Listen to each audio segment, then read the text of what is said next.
Music that has always thrilled the masses has been an expression of breaking the rules. Everything that rebels against the taming of the individual is celebrated: sex, narcissism, fantasies of violence, egocentricity. On the one hand, extremes such as punk, heavy metal, and gangster rap mark styles as cultures of rebellion. Events such as the Vienna Philharmonic's New Year's concert and the waltz bliss of the Vienna Opera Ball, on the other hand, represent the ossification of system-preserving rituals of collective obedience. Powerful music in brothels, slums, and communities of the oppressed: Argentine tango, American blues, Spanish flamenco. The waltz and operetta, on the other hand, are now considered the boring soundtrack of conformist bourgeoisie. However, the historical development of the waltz tells a different story. And it also offers an explanation as to why all efforts by established classical music institutions to keep their culture alive are doomed to fail as a contradiction in terms. The origin of the Vienna Opera Ball, the waltz festival of the Congress of Vienna in 1815, was not the confirmation of an existing social order, but rather an expression of disruptive rebellion. The dance of the monarchies was the courtly, extremely stiff minuet. Napoleon had put an end to the European aristocracy before crowning himself emperor, and the Congress heralded the end of the monarchies and stood for the rise of the republican bourgeoisie. The advent of republican ideas also marked the beginning of the age of inventions and discoveries. It is therefore no coincidence that the waltz was also a symbol of technical innovation. The elegant gliding, even floating, across the floor that is so typical of the waltz was only made possible by a new type of flooring, parquet. It was invented by the Englishman Sigmund Wolfsohn, who had become rich as a prosthetist during the Napoleonic Wars.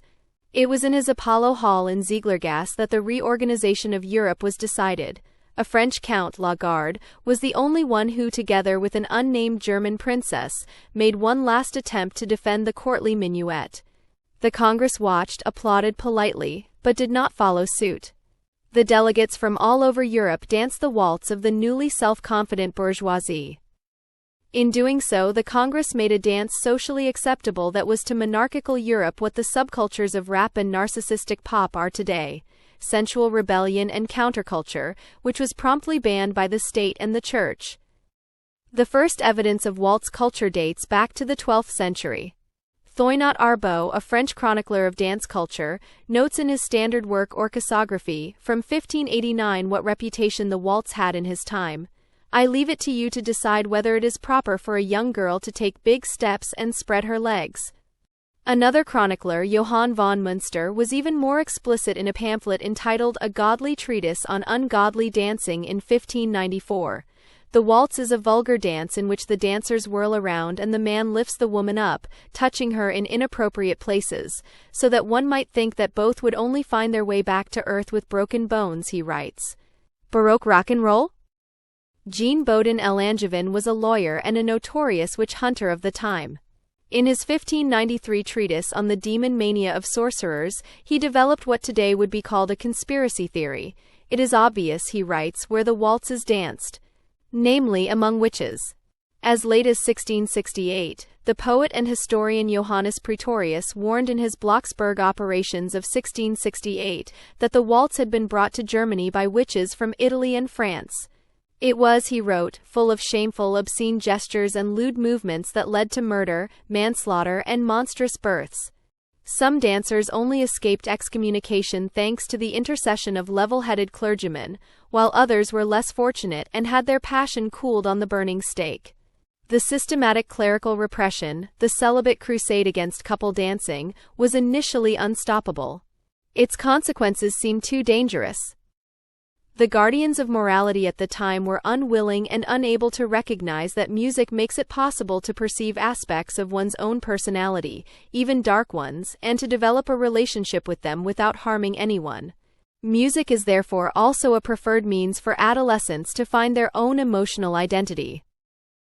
The history of the waltz shows that this power is lost when music degenerates into a system that seeks to dictate how we should feel and behave.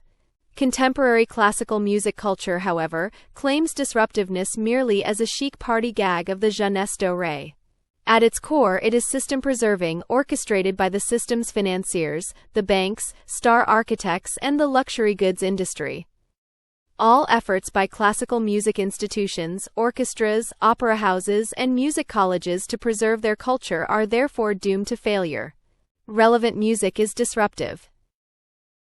If you like our videos, please subscribe to our channel. At academia-larty.org, you will also find a knowledge database and online courses from our academy. And check out the other videos here on YouTube. Thank you for your interest.